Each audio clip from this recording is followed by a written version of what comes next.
what's up everyone, Eric Rossi, the guy with the eye here, and we're back for another 2 Questions Tuesday. So today's 2 questions, we have a little bit of gear related. They involve, shooting and what frames per second mean whenever you're using your camera, doing action stuff, and beginner drone buying tips. One of the questions from Rich Nikon Man asks, and by the way, if you're rich, I would love a Nikon D4. Not gonna get greedy, I don't need a D5. But as always, thanks for watching. He struggles on shooting. He doesn't know whether he should be doing for like action, whether he should be using 1080p full high definition at 60 frames a second, or if he should be using 4K video at 24 frames a second, and does a 60 frames a second really matter? And it is a fantastic question. Like, why would you go 1080 when you have 4K? Why wouldn't you want to shoot it at that? But the thing is, in action, especially in video, you do want to have 60 frames, you do want to use 60 frames per second. A lot of the sports broadcasting networks and everything that really kind of shows action and broadcast is pretty much usually 720p at 60 frames a second. That's pretty much broadcast standard on cable or television.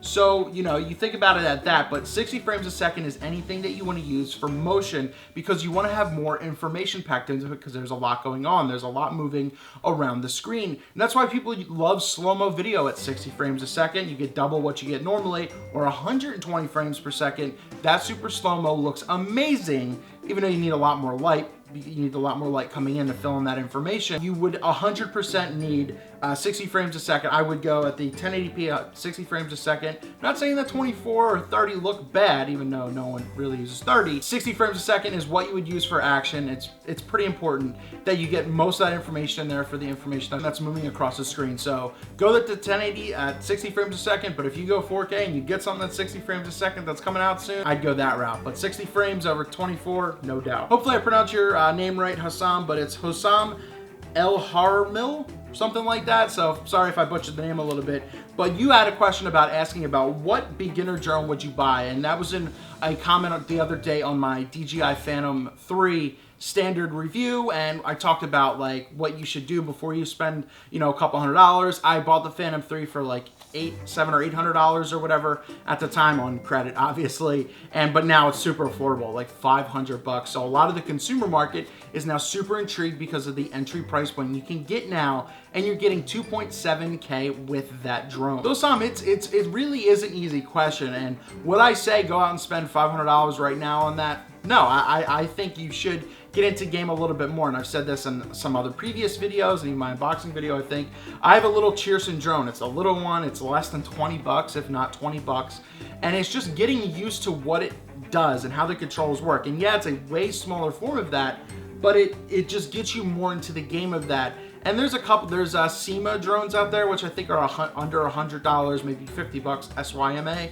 I think it's whatever it's called. I'll link something down below. But Syma drones, they're a little bit bigger. You get a bigger controller, but it's really just getting used to how the quadcopters move and how it rotates, what you do with the sticks, how you start and shut off the motors and the rotors, so that way you know how to control your drone. So get into something else before you go directly into this. Now, am I saying that it's absolutely hard to pick one of these up and learn?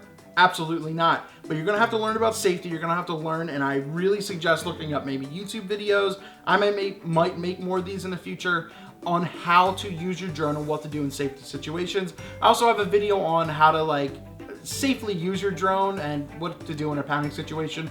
I'll link that down below and put up on a card, in the eye or whatever that's at. You should know how to use it more before you really go out and really use it. So do a lot of research in that, but get something maybe more toy-like, and then just get used to how everything moves and how everything feels, and I think you'll be better off and more safe. Thank you guys for sending in those questions, and I'm going to do this every Tuesday now, so please ask more questions. We're going to do another episode of 2 Questions on Tuesdays, and we're going to have some fun with it. Hopefully I helped you out, and if you guys have any questions about anything in the photo tech world, write those down below, and maybe you'll be featured on the next upcoming episode or video. Thank you so much for watching. Eric Rossi, the guy with the eye. Keep an eye out.